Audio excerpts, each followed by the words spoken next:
எப்போ வந்தா? எப்போ வந்து படுத்திருக்கா? டே ம் உடம்பு சரியில்லையா? ம்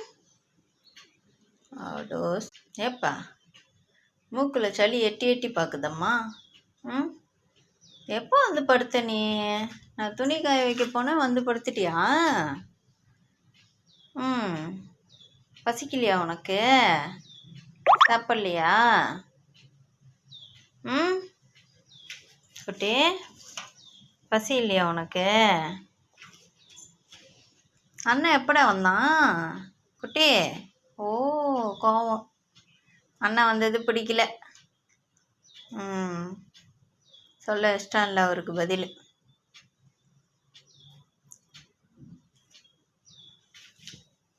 தூக்கம். சரி தூங்கு, தூங்கி எழுந்த பிறகே சாப்பிடு.